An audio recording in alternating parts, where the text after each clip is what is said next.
He and the Prime Minister want the political debate to be about economic management, but it seems we aren't actually having a debate about economic management. The budget papers showed a yawning gap between spending and revenue for the next decade, and the Treasurer didn't really have an answer to how that would be closed beyond growth. Let's see if the Shadow Treasurer can do better today. Please welcome Jim Chalmers.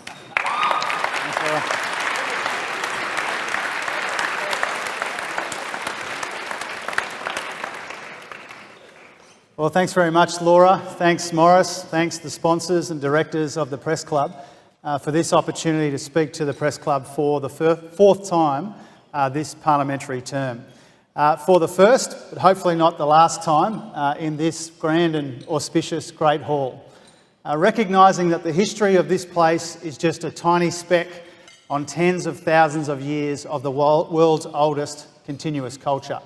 Acknowledging the customs, elders and traditions of the Ngunnawal and the Ngambri people and all the First Nations. And proud that an Albanese Labor government will implement the Uluru Statement from the Heart in full.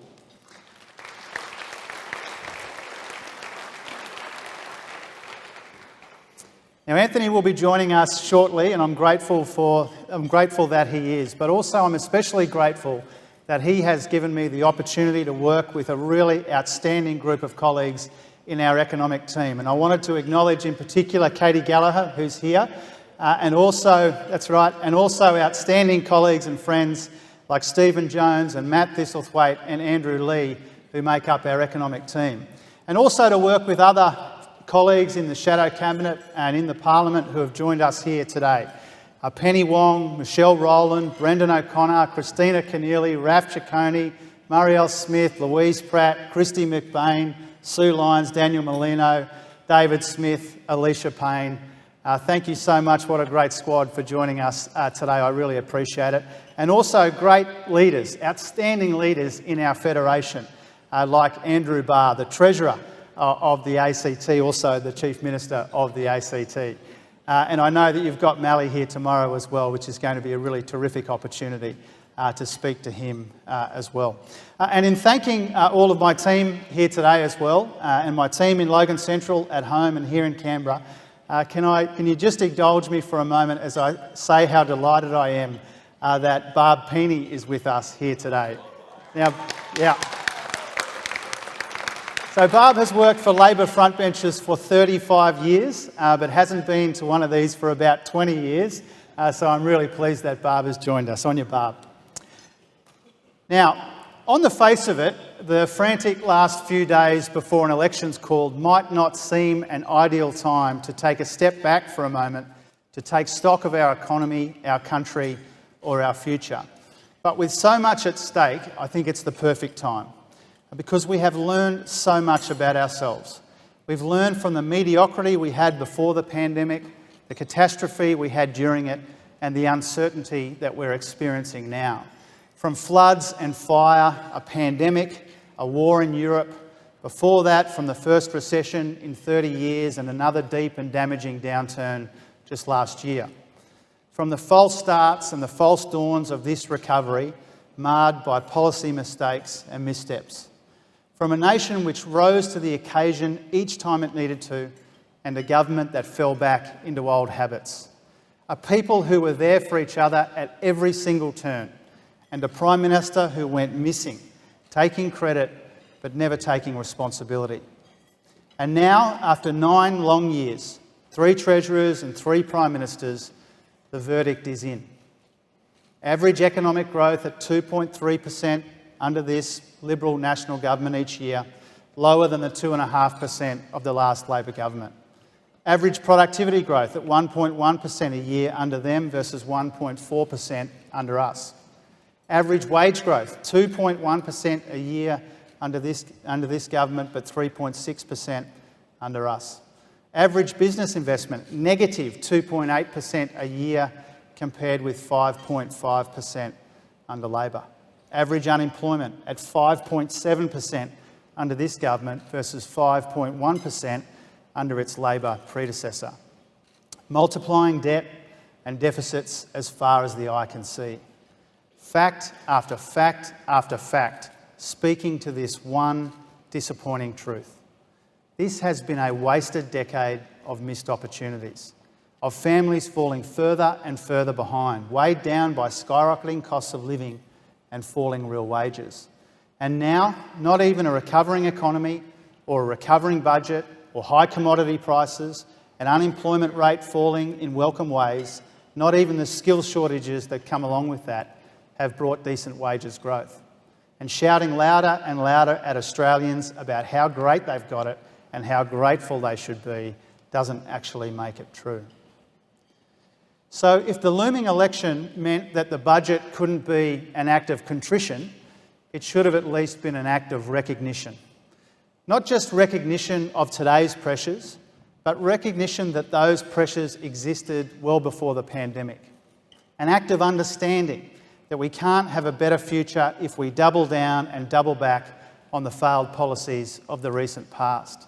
An acknowledgement that 9 years of waste and rorts in the budget and mismanagement of the economy have delivered the worst wages growth of any government ever, the weakest business investment and productivity outcomes of the last 30 years, the worst set of books ever presented to the people at an election, a budget riddled with rorts and chock full of wasteful spending, a treasurer personally culpable for tens of billions of dollars of emergency support for businesses which didn't need it, another $5.5 billion wasted on subs that will never be built, sports rorts, car park rorts, dodgy land deals, the list goes on. And when Josh Frydenberg said from this lectern 6 days ago that his main focus was on winning the election, and when Scott Morrison talks about the budget being a shield, they gave the game away. This was a budget designed to shield a government from the people. All about setting the coalition up for a fourth term, not setting our country up for a better future. That's why it's a budget unworthy of the Australian people, the sacrifices they've made and the struggles that we've endured. A budget unfit for the scale and the scope and the severity of the challenges our country and our world are grappling with. Australians deserved so much better, and the challenges of the moment demanded so much more. Because at their best, budgets bind together a government's agenda and they lay the foundations for the future.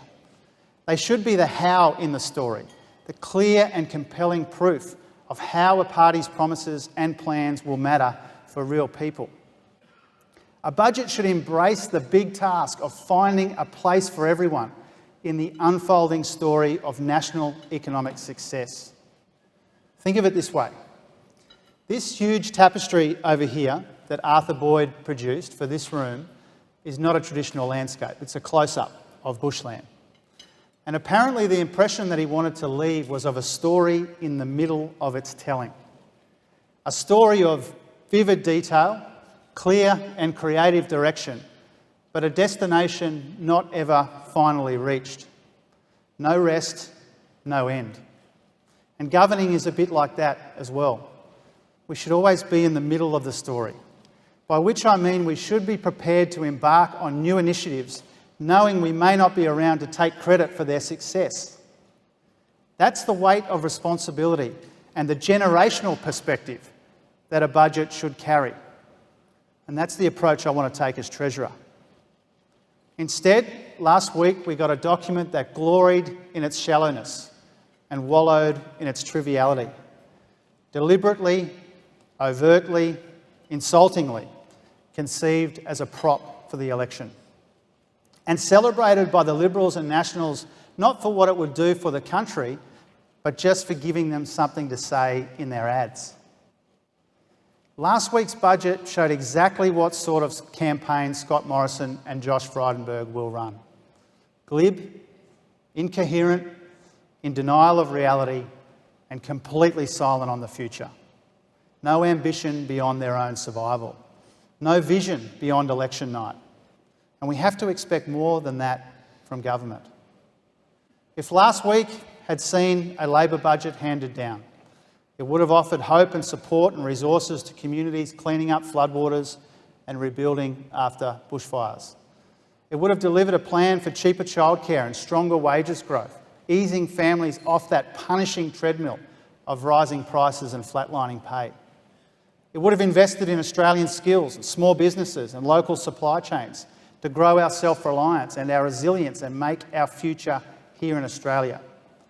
It would have put an end to 9 years of stupendous rorts, abuse and waste and funded a national anti-corruption commission. It would have invested in productivity so we can grow the economy more strongly without runaway inflation.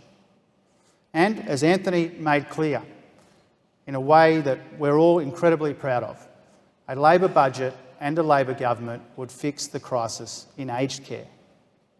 Now, this is the least we can do for older Australians and the workers who care for them. Because through everything the world has thrown at Australia over the past few years, our people have shown their best qualities. But this budget showcases the government's worst instincts: self-obsessed, short-term, and out of touch with reality. A $103.6 billion improvement in the budget, courtesy of commodity prices and automatic stabilisers, but still $1.169 trillion worth of generational debt without a generational dividend. Another promise of wages growth, hoping that people would forget they've been wrong 52 of the other 55 times they've forecasted. Now, we know that prices for essentials like petrol, rent and childcare were already skyrocketing even before Russia invaded Ukraine, while Australians' real wages were going backwards. And we understand, of course, the invasion exacerbates this, and it feeds into global investor uncertainty, which had only just begun to recover in the aftermath of the pandemic and the recession. We recognise geopolitical risks aren't just rising in Europe, but closer to home as well. And as we consider the implications for our national security and for our economy from a Chinese leadership which is becoming not just more assertive in tone, but more aggressive in posture. And just the other day, factory activity in China slumped at its sharpest pace in 2 years, reminding us that the global health uncertainty from the pandemic still isn't over. We've all heard the Reserve Bank Governor warn that interest rates will rise before long, no matter who wins the election, driving up the costs of borrowing for families, businesses and governments. Now, the wrong and risky response to this uncertainty, to this context and this backdrop, is to continue on the current course and cling to the status quo. The most damaging thing that Australia could do right now, the biggest economic and social harm we could inflict, would be to accept flatlining wages, soaring prices, tepid investment and weak growth as our best case scenario, our new normal. That's not stability, that's stagnation. Now, the warnings have been there and they've been ignored for some time. Australians have already paid too much for this complacency. From a lack of disaster mitigation to a bungled vaccine rollout and a rapid testing debacle which emptied our supermarkets. Cost of living pressures haven't just shown up out of the blue. They aren't just a consequence of Russia invading Ukraine, they're a consequence of the coalition attacking wages and job security. That's why the relief in this budget isn't even enough to make up for the more than $3,200 fall in real wages for the average worker these past 2 years. But of all the failures in this budget, all the drift and disappointment of the 8 before it, the most glaring omission by far is the future. Again, the warnings were plain for all to see, this time in the government's own intergenerational report. It said if we do nothing to arrest our decline, we face an economy that's smaller than expected, growing slower than before, and saddled with at least 4 more decades of debt and deficits. And that's before we even factor in lower productivity growth at the average of the most recent cycle under the coalition. In that more realistic case, the economy would be almost 10% smaller by 2060, and Australians would be $32,000 worse off each on average. In the budget over the same time frame, the deficit will be 2.2 percentage points bigger and net debt will be 22.7 percentage points higher than the substantial debt and deficits forecast already. So Australians can't afford this complacency that's characterised the Liberal and National approach to the economy now for the best part of a decade. And that's why we've said, if we are successful at the election, we'll hand down a proper budget this year. One which will implement our commitments, put in place our economic strategy, and begin the hard work of dealing with a legacy of wasteful and rorted spending. And today, in giving you a sense of that, you'll see what the first half of a first term in my portfolio might look like if we're successful. The economic strategy, the fiscal strategy that will run alongside our white paper on the labour market and our review of the Reserve Bank and the intersection of fiscal and monetary policy. But one belief unites our whole approach. That's that an economy and a society stronger after COVID than before is within our reach. Our plan for economic growth invests in the future, targets cost of living pressures, and supports sectors that will improve our lives, create more secure new jobs, and grow our economy. Each of our investments are designed for a generational dividend and not just a 6 to 7 week political payoff. Instead of a panicked political pamphlet, we offer a plan, and it's got 5 parts. A Powering Australia policy to get energy costs and emissions down as we transition to new sources of cleaner energy.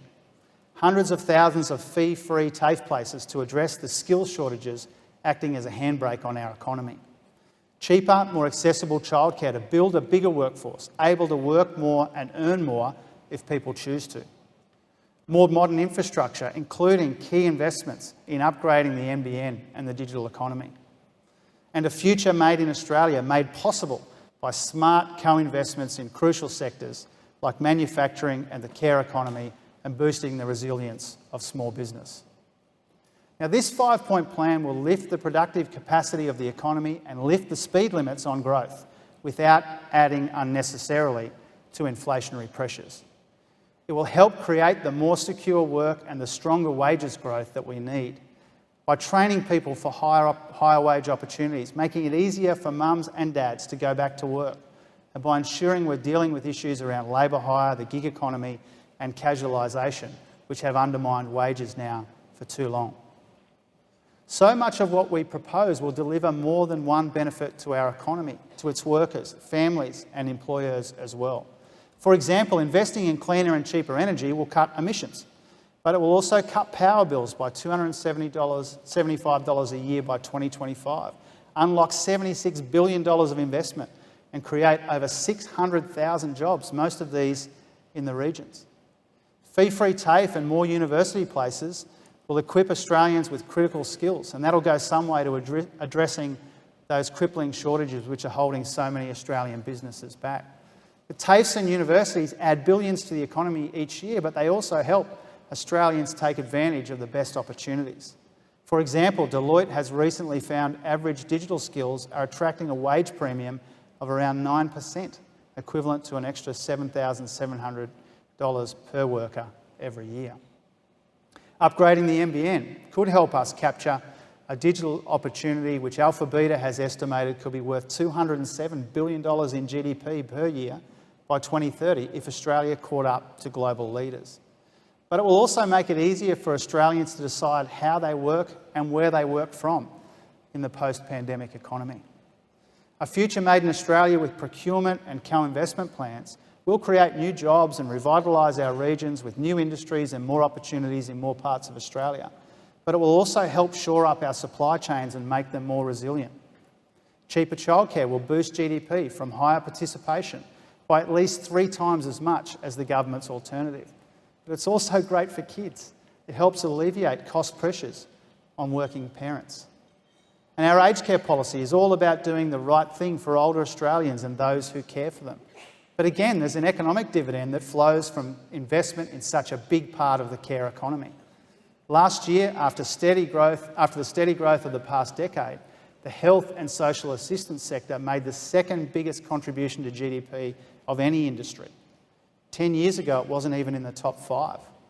And when it comes to aged care specifically, the sector employs close to 400,000 Australians, generates tens of billions of dollars in wages paid, in total revenue and in GDP value added every year. So the point I'm making is that each element of our plan reinforces another. Our policies were designed and developed together, and they work together as a coherent strategy in pursuit of clear objectives. That's the product of 103 hours so far of careful, considered deliberations of our Shadow Expenditure Review Committee this term. And it's what bang for buck looks like. Instead, in the budget, we get cash shovelled in the general direction of voters in the hope that they'll forget a decade of flatlining living standards from the most wasteful government since Federation.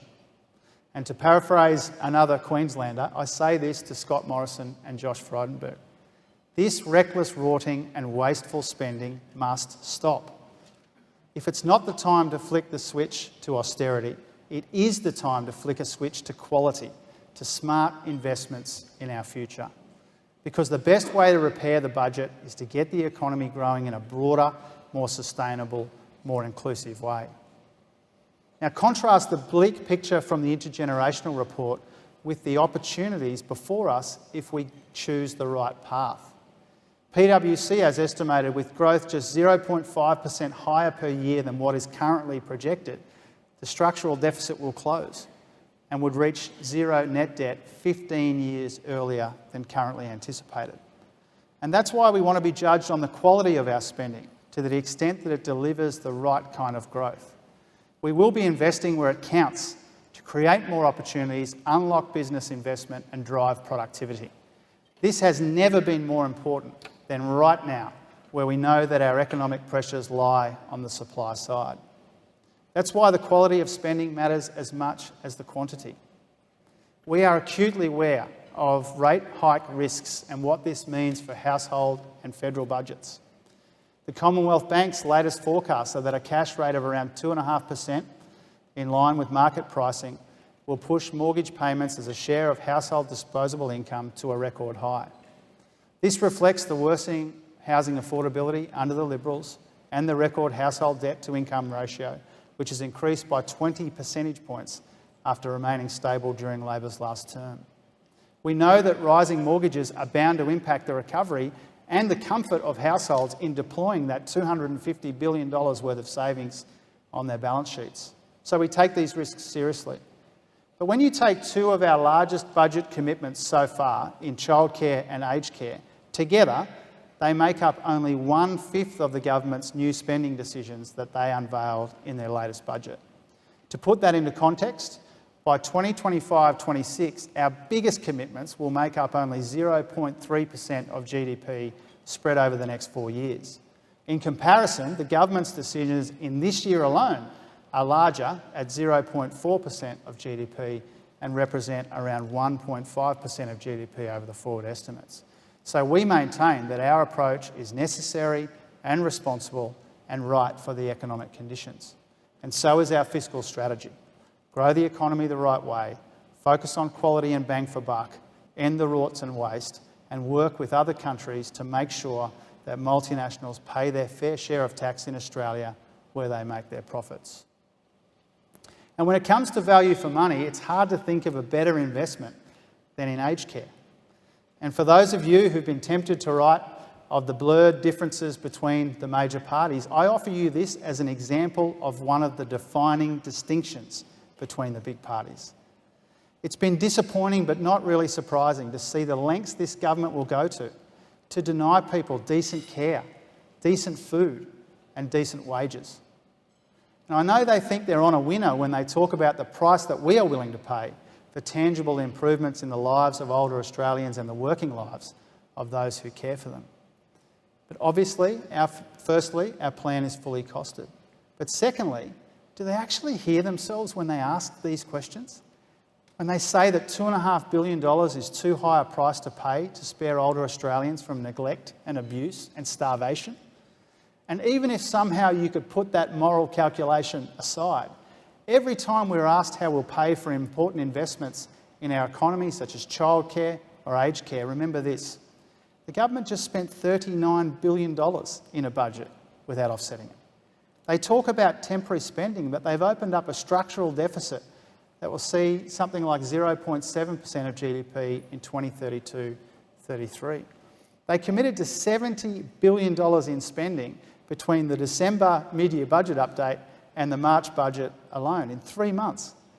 They wasted $5.5 billion on submarines that will never be built, more than twice the cost of our aged care plan. They've wasted at least $30 billion on other rorts, around 12 times the amount we propose to invest in extra support for aged care. So the election campaign that officially begins in a few days is an opportunity for a proper national conversation about all of these issues that I've touched on today. And I repeat my challenge to Josh Frydenberg to debate the budget and the economy and the future at least 3 times in this campaign, here, in the West, anywhere that we can make it happen. He shouldn't hide behind scare campaigns or dishonest paid advertising or try to fight the 2019 election all over again. The campaign needs to be better than that. Because before Australians choose what kind of government they want, we first need to choose what kind of campaign we want. And when the Prime Minister spoke to you here in January, he said it wouldn't be a referendum, it would be a choice. But we know that it's both.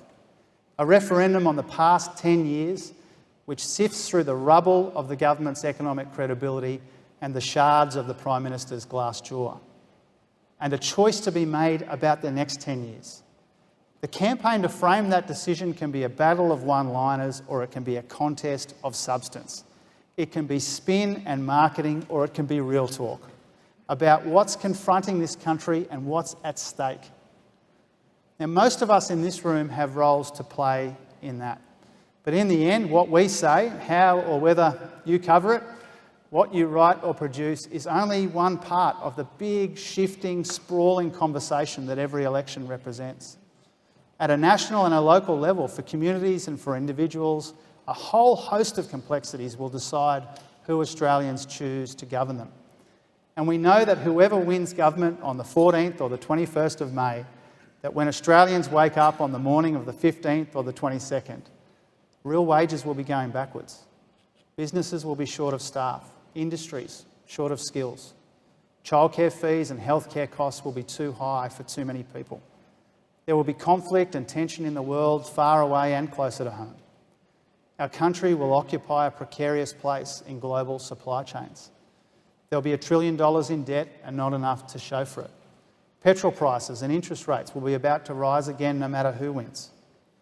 A long rebuild ahead in places like Lismore and beyond.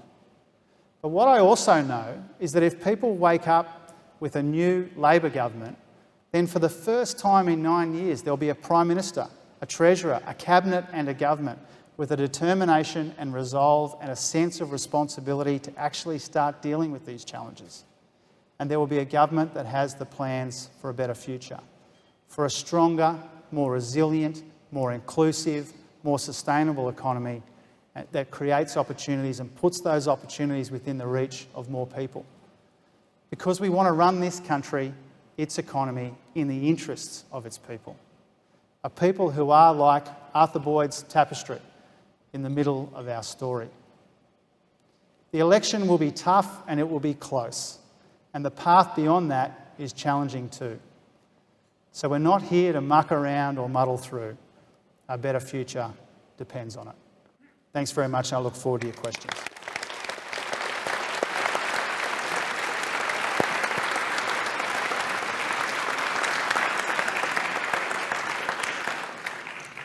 Well, thanks very much, Jim. You described the budget last week in various terms as one unworthy of the Australian people, gloried in its shallowness, wallowed in its triviality, glib, incoherent, in denial of reality, blah, blah, blah, blah. Keep going, Laura. I'm not a great fan. But Labor just waved it through.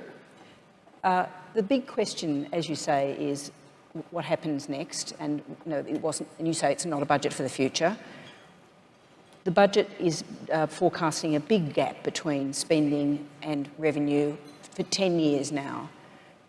You seem to be saying, as the Treasurer is saying, that that will be closed by growth, with the only difference being that you're going to have some slightly better quality spending promises. Have you got any new set of fiscal rules about the size of revenue, the size of spending, and how you'll be working out your budget strategy? Yeah. Well, thanks, Laura. I mean, first of all, you judge budgets not just by what's in them, but what's not in them. And our criticism of the budget is that it has a shelf life of 6 or 7 weeks. And so the absence, obviously, is the plans beyond that for the future. You know, if you want to go to the specifics of budget repair, you know, there's a heap of spending, a heap of cash handouts in the very near term. There's not much budget repair beyond that except for those $3 billion that the Prime Minister doesn't want to talk about in terms of the secret cuts on page 49 of budget paper 2. Right? And so there is, I think, a gap when it comes to budget repair in the future from the government. Now, we've said that there are at least 4 ways that you can improve the budget. The quantity of the debt matters to us, but the quality of the spending, I genuinely believe, matters as much, if not more. And when we sit around, Katie and I, with our shadow expenditure review colleagues, you know, what we're really looking for, yes, we're looking for ways to make the budget more sustainable, but mostly we're looking for ways to make the budget deliver a measurable economic improvement. And so so that is a key part of it. We shouldn't lightly dismiss that part of our fiscal strategy, but there are 3 other parts as well. There is a task to deal with the stupendous waste and rorts that we've seen in the budget. You know, discretionary fund after discretionary fund allocated by colour-coded spreadsheet, that is a problem in the budget because every dollar wasted in that fashion is a dollar you can't invest in the economy or you can't provide support for people doing it tough. There is an opportunity to reorient the budget, as we would like to get the opportunity to do before the end of the year, into more quality investments. And there is an opportunity to do something meaningful about multinational taxes. There's a big global movement on at the moment. Now, all the countries with which we compare ourselves, they want to work with us on making sure that multinationals pay their fair share of tax where they make their profits. And that will level the playing field for Australian businesses as well. So there are at least 4 ways that we would go about improving the budget. And frankly, when you compare it to what's gone before us for the best part of the last decade, you know, even just doing something about the politically motivated waste and rorting in the budget would make a difference. Next question is from Pablo Vinales. Pablo Vinales, SBS World News. Mr. Chalmers, part of the criticism from your opponent has been a lack of experience in the Treasury portfolio, such a pivotal role in such an uncertain time. So I'm curious, given your involvement in the handling of the GFC, what were the lessons learned? What mistakes were made? And can you assure voters that those mistakes won't be repeated should you win the election? Yeah, of course I can. You know, one of the reasons why I'm proud of my experience, I'm proud of Anthony's experience, our whole shadow cabinet. We've got this terrific mix of people who've been around for a while. We've got newer people who've been in the shadow cabinet for a shorter period. We've got the right mix between experience and generational change. And that, I think, is an accurate description of our team. In terms of my own experience, I mean, if Josh Frydenberg's main critique of me is that I haven't handed down a budget before I've handed down a budget, well, that applies to him too. And by the way, it applies to Peter Costello. It applies to Paul Keating. It applies to a whole heap of others. So I don't pay much attention to that. I have a heap of experience in the economic portfolio. That lockup that I did the other day was my 16th. I don't think anyone in the Parliament's done more than that. I could be corrected, but I wouldn't have thought so. My defining experience is putting budgets together during the global financial crisis. I would have thought most objective observers would have thought that's pretty handy. And yes, there are lessons to be learned from that. Of course, there's lessons to be learned at every turn, and I'd like to think that I've learned them. The other thing which I find extraordinary is when the Prime Minister opens up a similar critique of Anthony. And what it reveals is that they think that holding the infrastructure portfolio and being the Deputy Prime Minister of Australia is not relevant to our economy, which is a bizarre concession, that they don't see infrastructure as key to economic growth in our economy. Now, I sat around the ERC table with Anthony, with Penny, with others who are here, and I saw the work that has gone in and the experience that we gained in that period and subsequently, and I'm confident that the experience that we stack up against these characters will see Australia in a good place. Can you name the mistakes, though? Beg your pardon? Can you name the mistakes made? No. Look clearly, sorry, Pavel, I was just kidding. Look clearly, you know, we're not looking for a rerun. You know, we're not, you know, when we sit down and work out what the best agenda is for the future and for the economy, you know, we're not looking to retrace steps. You know, we're looking to do the right thing for the conditions that we inherit.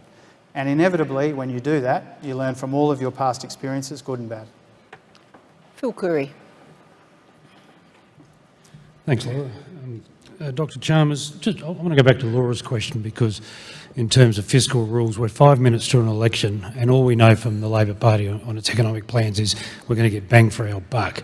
I wonder if I could just maybe try and pin you down on a couple of things more specific. Are you going to take a tax cap to the election? The Coalition has a 23.9% tax to GDP ratio. Are you going to be governed by a ratio of your own? And you were critical in your speech of the structural deficit hitting 0.7% of GDP by the end of the medium term, coming down from about 3% now.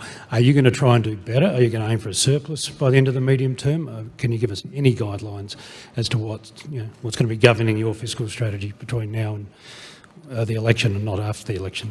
Yeah, thanks very much, Phil. Whether it's the budget on Tuesday night or whether it's the intergenerational report, I think it's made it really clear that it would be hard to anticipate surpluses for some time. You know, that's just the condition of the budget that we would inherit. When it comes to our fiscal strategy, you shouldn't lightly dismiss getting some value for money. I mean, the absence of that's been a big part of not having enough to show for $1 trillion in debt the last decade or so. We're not attracted to the government's tax cap. And the reason we're not attracted to it is because it seems to us like quite an arbitrary cap imposed for political reasons rather than good economic reasons. And clearly, as the economic conditions evolve, we take advice from the Treasury and from elsewhere about the most appropriate settings. But I think we've said really for some time now that the arbitrary tax cap that the government has imposed, which the government doesn't hit, by the way, in the forwards from memory, is something that they say to try and have a political argument rather than to try and generate a genuine economic outcome. Michelle Grattan.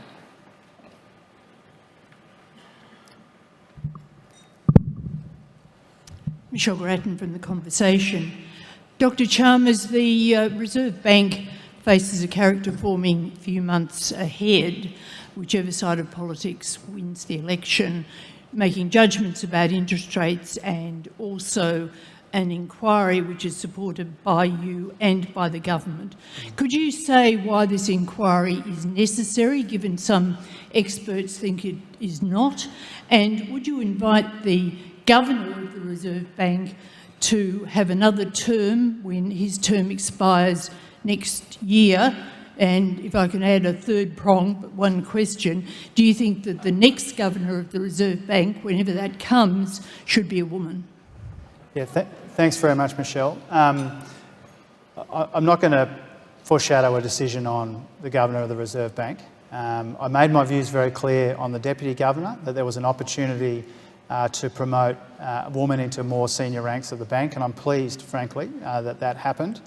But I'm not going to preempt the decision about Governor Lowe. I will say this though. I think Governor Lowe is a fine Reserve Bank Governor. We've been very fortunate in this country to have a succession of very good governors of the Reserve Bank. I've worked closely now with two of them, Glenn Stevens and Phil Lowe, and I have a mountain of respect for Phil Lowe.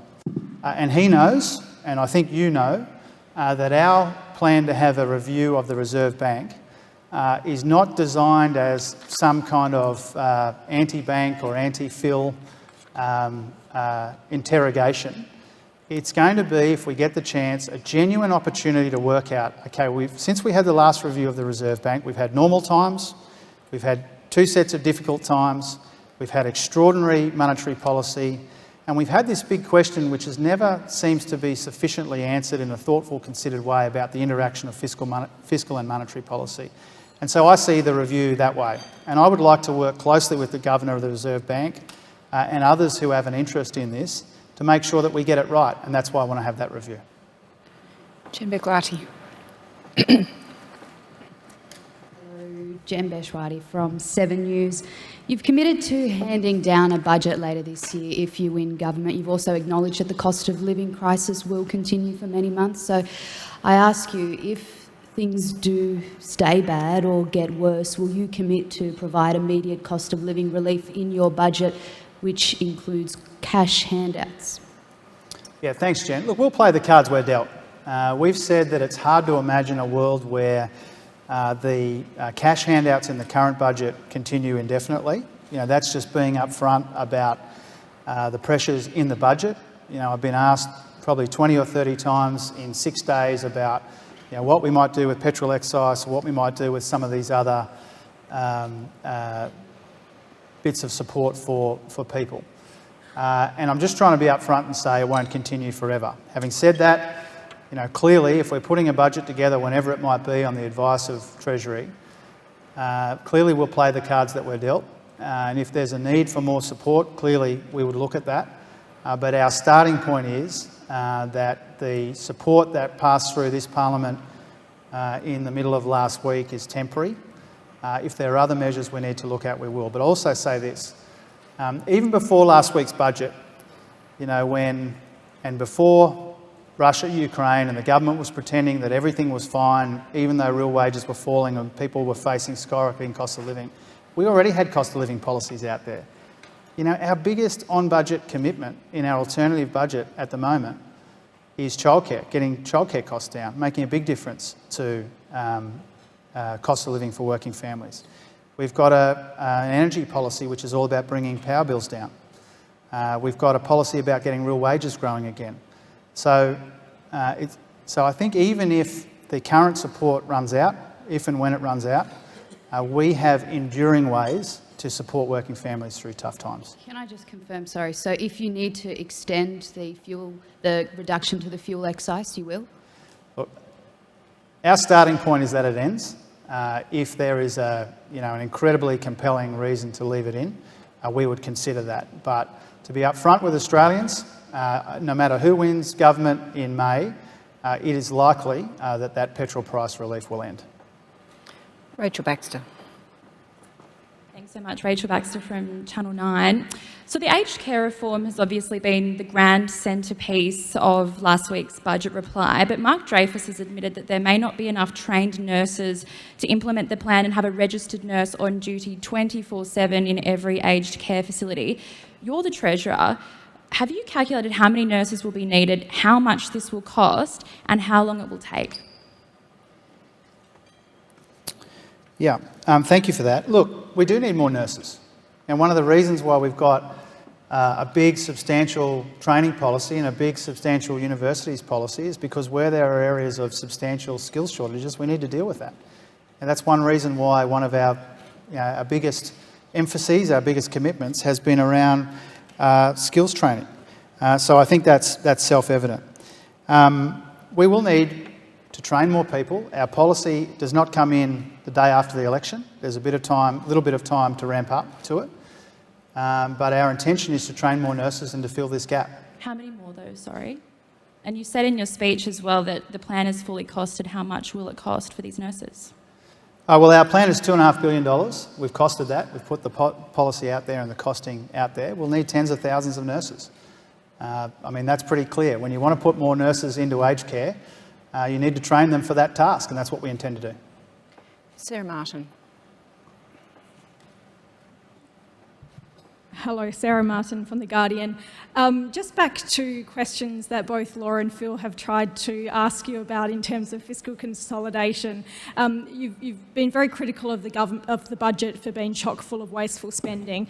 Can you identify spending over the forward estimates or over the medium term that you won't go ahead with, and what sort of saving that would give to the budget? And you've obviously been very critical of discretionary grant spending. Why not abolish those discretionary grants altogether?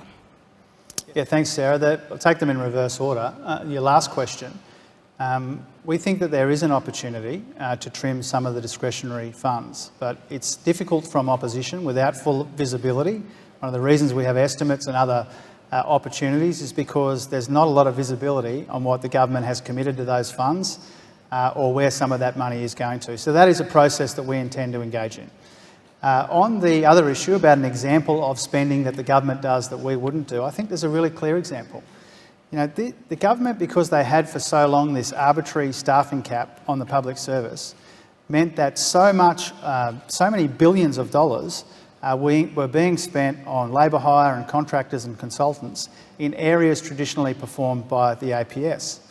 And you know, I spent a lot of time with the accounting firms and the consulting firms, and they do first-class work, and nobody's saying that we end that. But there is an opportunity, I think, to have a good look at the spending that goes into that part of the budget, to work out whether we could do more with less, you know, more in terms of capacity, less in terms of spending on contractors and consultants. And I would expect, and this is something that we will detail when we can, but I would expect that that would come up with a saving in the low billions of dollars. Andrew Probyn. Chalmers, Andrew Probyn from the ABC. One of the side benefits of the pandemic, if you want to call it that, is that we've managed to get unemployment into the threes, or we will get it into the threes. Now, obviously, one of the reasons there is that the borders are being closed. What will be your approach to unemployment, given that wages is one of your high priorities, and that having a low unemployment is meant to spark wage increase when you have got pressures in, say, aged care that's going to need, as you've just said, tens of thousands of workers? Are you a big Australia man, or are you something else? Well, I think, and Christina will tell you this too, you know, there's an opportunity as the migration settings return to something that looks a bit more like normal, to work out what the best version of that is, what the best mix of that is, temporary, permanent, skilled, unskilled, all of the other types of migration. And so I've always been a supporter of a decent-sized migration program. Overall, it is good for the economy, but what that requires is that you get the constituent parts of it right and that you build public support for it. And so migration is a big part of the story. On unemployment more broadly, we want the unemployment rate to be as low as possible. And I said in my speech, it's falling in welcome ways, but it's not bringing with it that wages growth that you identify in your question. It's bringing skills shortages, but it's not bringing wages growth that keeps up with the cost of living, so real wages are falling. And so the difference between our approach to unemployment and the government's, and you'd expect to see this looked at in the white paper if we get the chance to do it, is the labour market is a broader story than just the unemployment rate. Now, the labour market is about underemployment. It's about concentrated unemployment in communities like the one that I represent, unfortunately. You know, it's about wages. It's about job security. And so we take a much broader look at the labour market. We don't declare victory just because there's a forecast of an unemployment rate. We would declare victory if wages are growing again sustainably in ways that make sure that people can keep up. If we're dealing with job insecurity, if we're dealing with all of these other issues that have been issues in the labour market for so long. Jade Gailberger. Jade Gailberger from the Herald Sun. The Victorian Labor government says it is being shortchanged under the GST formula, with the state now getting 86 cents in the dollar compared to previously 92 cents. Do you think their complaint is fair? Should the system be reviewed? And what changes would you make if you got into government? Look, we've said to all of the governments that we don't intend to reopen that deal that has been a subject of some conjecture. And as always in these deals, which are done years in advance but are asked to take into account fluctuations in state economies, there are typically people who are happy for good reason and people who are unhappy for good reason, but we don't intend to reopen that deal that's been done. Jonathan Lee. Mr Chalmers, Jonathan Lee from Sky News. Can I ask you on two topics, if you don't mind? The first one on childcare and the second one on the stage 3 of the tax cuts. Labor traditionally has been a party of bold policy. Have you considered universal childcare? We talk constantly about getting families into work and giving children the advantage of education. Is that something you've costed and looked at? And on the stage 3 tax cuts, do you still support it, and are you concerned that it might further drive inflation? Thanks, Jonathan. On childcare, what we're proposing gets us closer to that system as you describe it. Not universal, but closer to universal than it would otherwise be, because it takes a huge swathe of the workforce and makes it easier and cheaper for them to access childcare. It builds a bigger labour market so that people who want to earn more and work more can do so. We haven't costed, or we're not proposing to go the whole way, but what we've proposed goes a substantial way in that direction, and I'm proud of it. On stage 3, we don't intend to reopen stage 3. You know, those tax cuts were legislated through the Parliament some time ago. They come in sometime down the track still.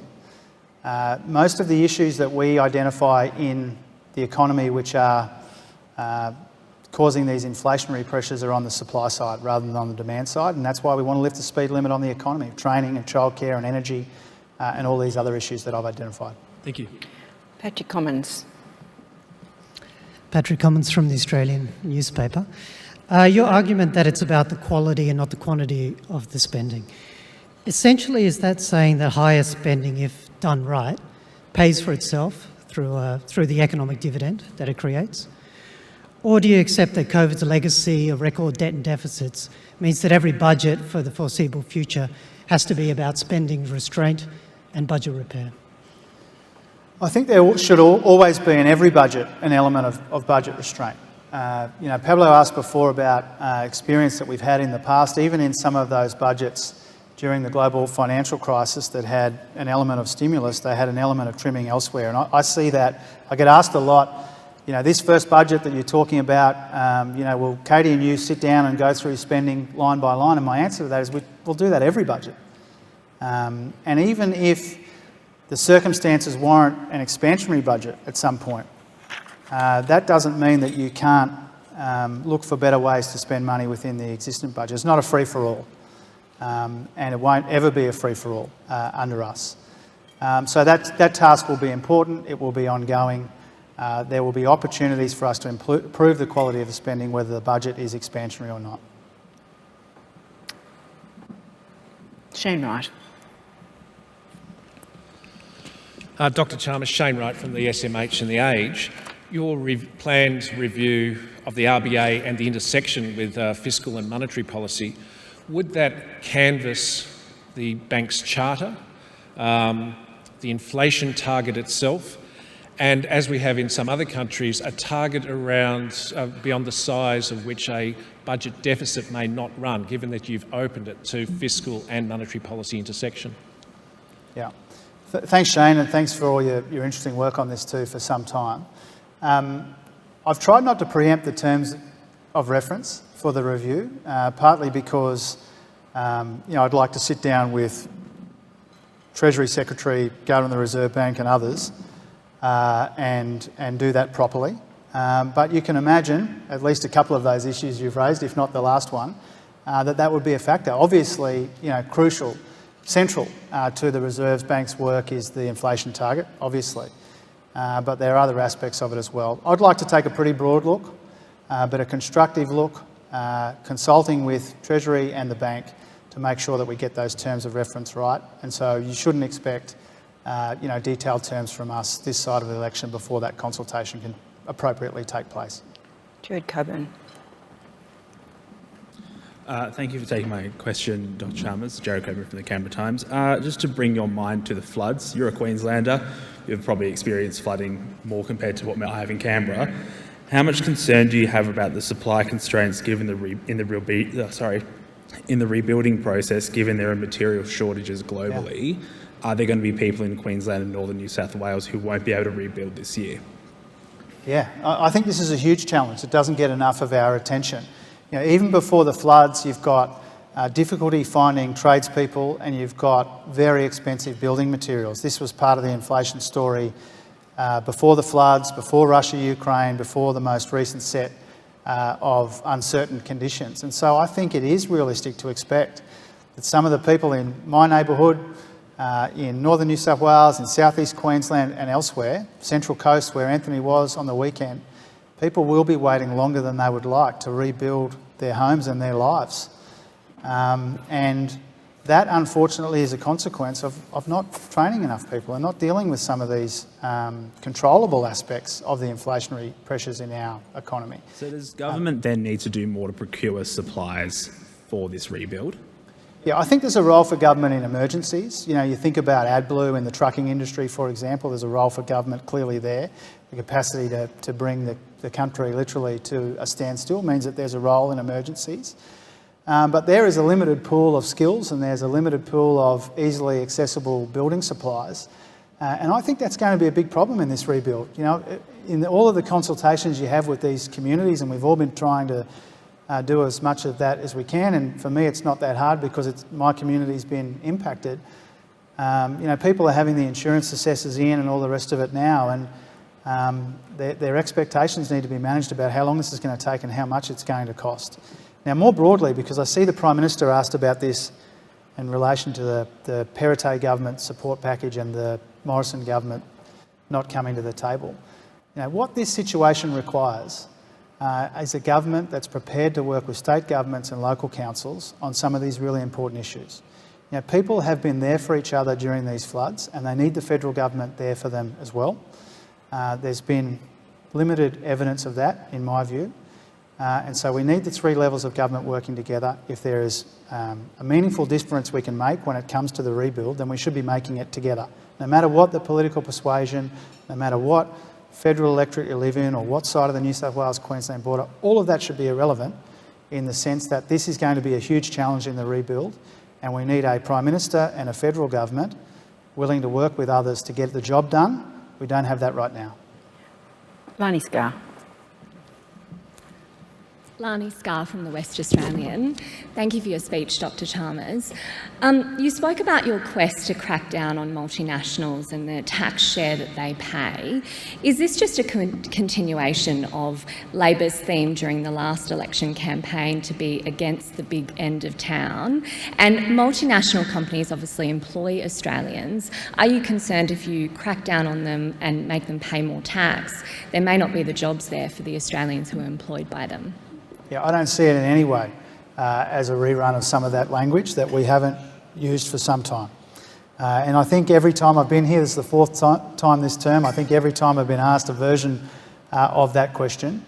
You know, we want to be a pro-business, pro-employer Labor Party because we recognise that the challenges in our economy are so vast and so substantial that you cannot meet them without a working relationship with business, with unions, with the community sector, with the states and others to get the job done.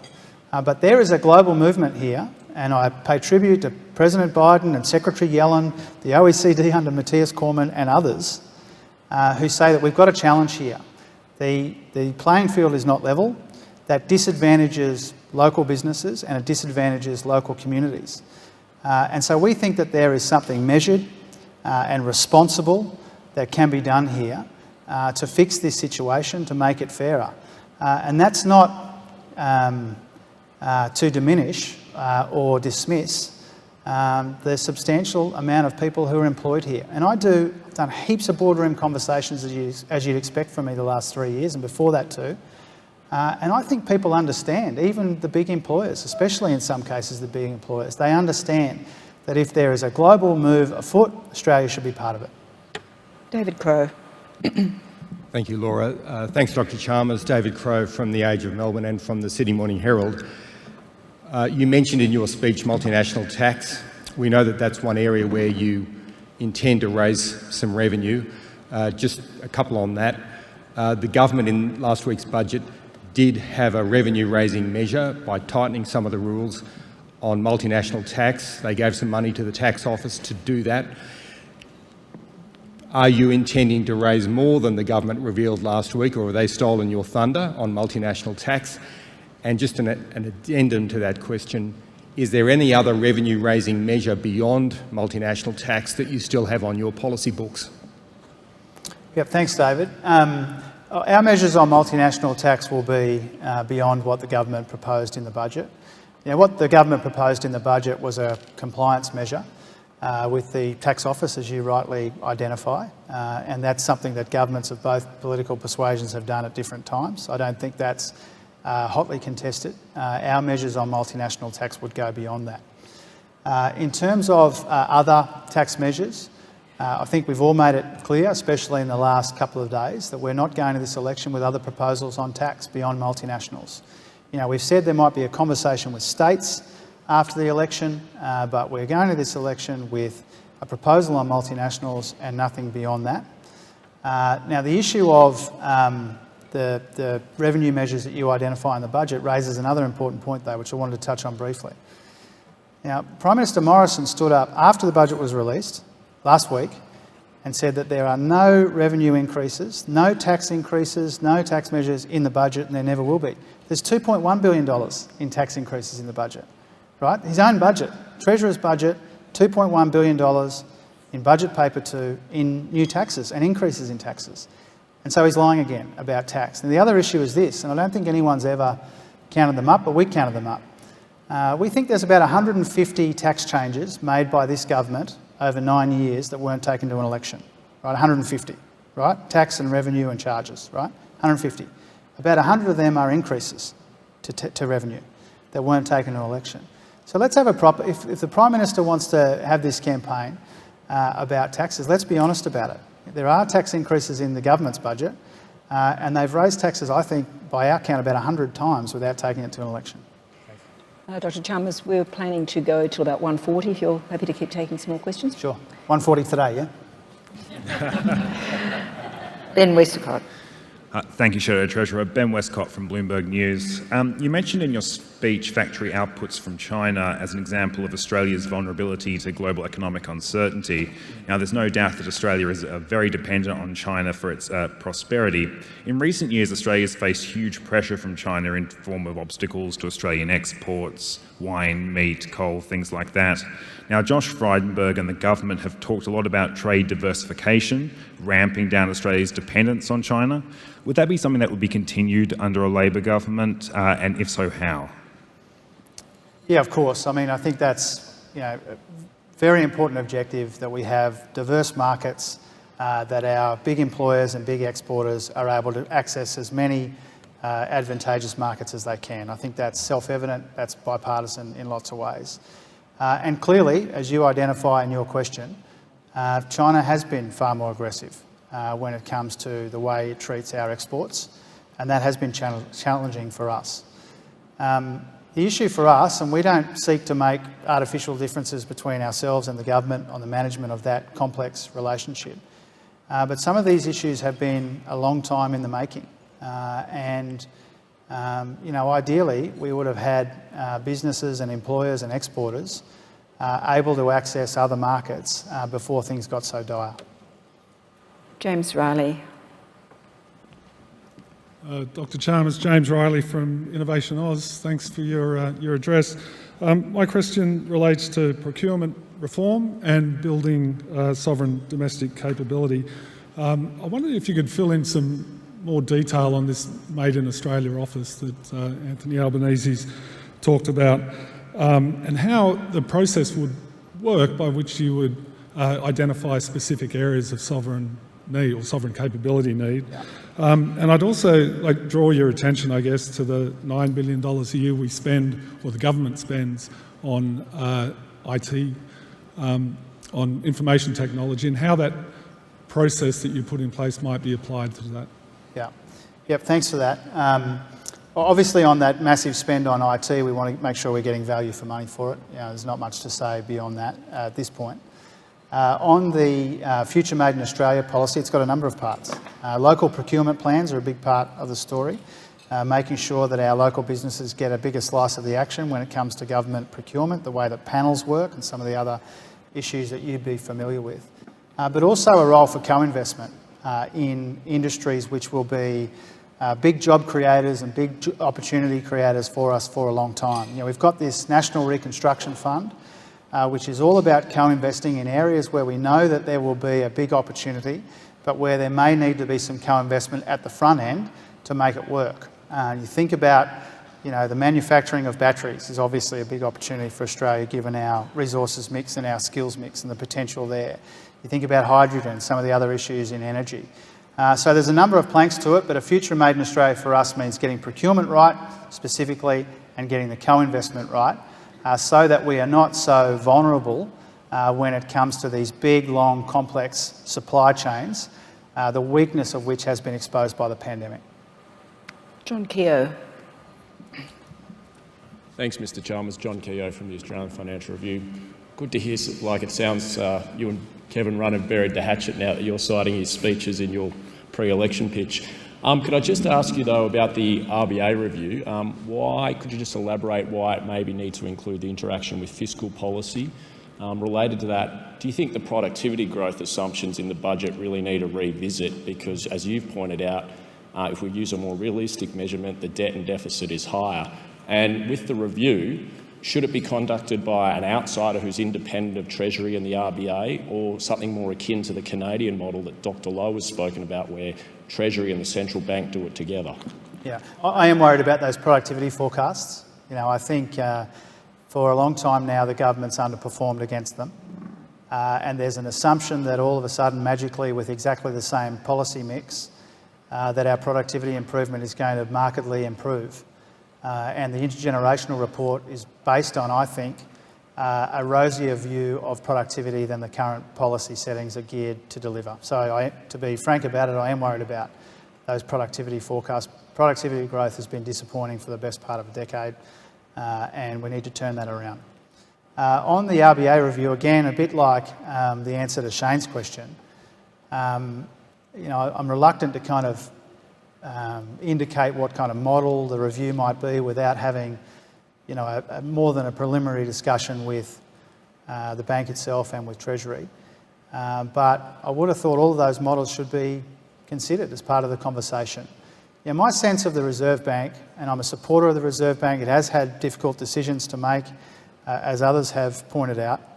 I think, it is important that we sit down with them and work out the best way to do this review. And part of the respectful way that I want to do that is not to preempt the models and not to try and draft the terms of reference from opposition. Well, our last question today is from Tim Shaw. Thanks, Laura. Tim Shaw, Jim Chalmers, Director of the National Press Club. A lot of people outside this room, they definitely understand the word tax.